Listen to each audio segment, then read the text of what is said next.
ఇప్పుడు ఎవరైతే JNTU H కింద చదువుతున్నారో, చదువు అయిపోయిన ఉన్నవాళ్ళు కానివ్వండి, చదువు అవ్వబోయే వాళ్ళైనా కానివ్వండి, అఫిలియేటెడ్ వాళ్ళైనా కానివ్వండి, అటానమస్ వాళ్ళైనా కానివ్వండి, డీమ్డ్ టు బి యూనివర్సిటీ వాళ్ళైనా కానివ్వండి, యూనివర్సిటీల కింద వాళ్ళైనా కానివ్వండి, వాళ్ళందరికి కూడా ఒక మంచి గుడ్ న్యూస్ అనమాట.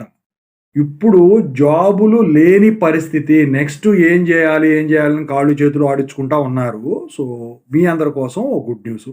దాని గురించి చెప్పబోయే ముందు కాల్ మీ ఫోర్ ద్వారా కాల్ చేయండి. మీకు గనక నాతో మాట్లాడాలంటే తెలుగు ఇంజినీరింగ్ ఎడ్యుకేషన్ టెలిగ్రామ్ ఛానెల్‌లో జాయిన్ అవ్వండి. ఇక టాపిక్‌లో వెడితే ఏంట్రా బాబు అంటే, చదువు అయిపోయిన తర్వాత ఉద్యోగాలు దొరకలేదని జెప్పేసి చాలామంది ఫీల్ అయ్యేవాళ్ళు ఉంటారు. అంటే 100కి 100 మందికి జాబులు రావు.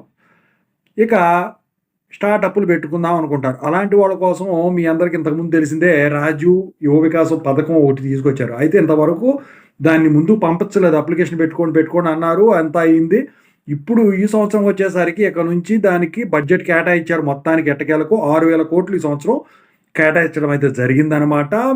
ఒక్కొక్క మనిషికి అంటే ఒక్కొక్క స్టూడెంట్‌కి 3,00,000 నుంచి 4,00,000 వరకు మీకు స్టార్టప్ కంపెనీ పెట్టుకోవడానికి ఈ రాజీవ్ యువ వికాసం ద్వారా లోన్ వచ్చేదానికైతే ఉంటుందన్నమాట. మరి అది దానికి విధి, విధానాలు వచ్చేసరికి మొత్తం కూడా వాళ్ళు అక్కడికెళ్తే మీకు చెప్తారు. ఈ ప్రాసెస్ స్టార్ట్ అయిపోయిన తర్వాత. నిజంగా అయితే ఈ మనీ కేటాయించడం అయితే జరిగింది. అది నిజంగా అందరికి గుడ్ న్యూస్ అండి. ఎందుకంటే ఇప్పుడొచ్చేసరికి హోటల్ పెట్టుకున్న స్టార్టప్ కంపెనీయే, రెస్టారెంట్ పెట్టుకున్న స్టార్టప్ కంపెనీయే, ఇక లెదర్ మిషన్ పెట్టుకున్న స్టార్టప్ కంపెనీయే, ఇక ఈ తుడిసే ఉంటాయి చూసారా? అవి గూడా స్టార్టప్ కంపెనీలే. మొత్తం ఎందుకంటే ఎక్కువ మంది అవే పెడుతున్నారు. క్లీన్ అండ్ వాష్ ఉంటాయి గదా! బొచ్చెలు కడిగేవి. సో, వాటి మీద ఎక్కువ ఇన్వెస్ట్ చేస్తా ఉన్నారు. అయితే రూ. 1,00,000తోనే అది అయిపోతుందంటున్నారు చాలామంది గూడా. ఎందుకంటే ఆ కంపెనీ వాడే మీరు తయారు చేసినయన్నీ గూడా వాళ్ళు తీసుకుంటారని జెప్పేసి చెప్పడం అయితే జరిగిందండి. దాని పేరేదో ఉంది నాకు గుర్తులేదు.